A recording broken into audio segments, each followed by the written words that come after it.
বাংলাদেশের সামরিক ইতিহাসের সবচেয়ে মর্মান্তিক হত্যাযজ্ঞ বিডিআর ট্র্যাজেডি।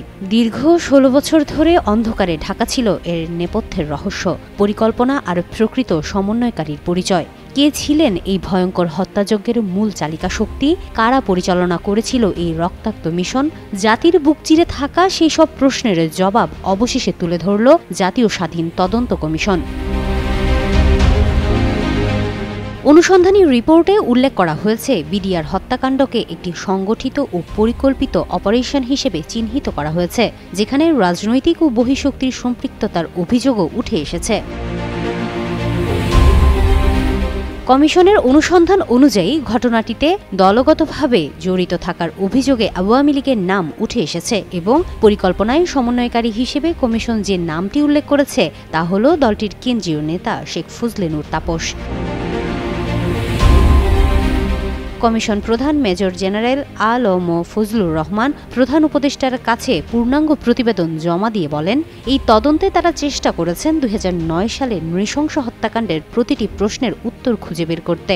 কেন সেনাবাহিনী তখন নিষ্ক্রিয় ছিল, কেন তারা কোনো অ্যাকশন নেয়নি, এই প্রশ্নেরও ব্যাখ্যা অনুসন্ধানে উঠে এসেছে বলে জানান তিনি। তার ভাষায়, তদন্তে বহিঃশক্তির সংশ্লিষ্টতার লক্ষণ পাওয়া গেছে এবং তৎকালীন ক্ষমতাসীন দলের শীর্ষ পর্যায়ের জড়িত থাকার অভিযোগও প্রতিবেদনে উল্লেখ করা হয়েছে। কমিশন আরও অভিযোগ করেন, ২০ থেকে ২৫ জনের একটি মিছিল পিলখানায় ঢুকলেও বের হয়ে আসে ২ শতাধিক লোক। তাদের মতে, তৎকালীন প্রধানমন্ত্রী শেখ হাসিনার গ্রিন সিগন্যাল ছাড়া এ ধরনের ব্যাপক পরিকল্পনা বাস্তবায়ন সম্ভব ছিল না। পাশাপাশি পুলিশ, র্যাব, গোয়েন্দা সংস্থা, এমনকি কিছু গণমাধ্যমেরও চরম ব্যর্থতার কথা প্রতিবেদনে উল্লেখ করা হয়েছে। উল্লেখ্য, ২০০৯ সালের ২৫ ও ২৬ ফেব্রুয়ারি পিলখানার বিডিআর সদর দপ্তরে বিদ্রোহী জওয়ানদের হামলায় ৫৭ জন সেনা কর্মকর্তা নির্মমভাবে নিহত হন।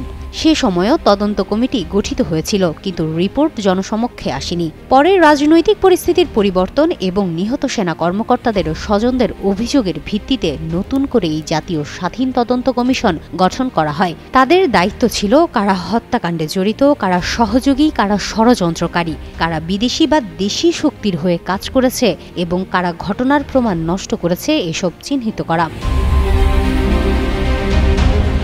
হিমাতুল জান্নাত, যুগান্তর নিউজ।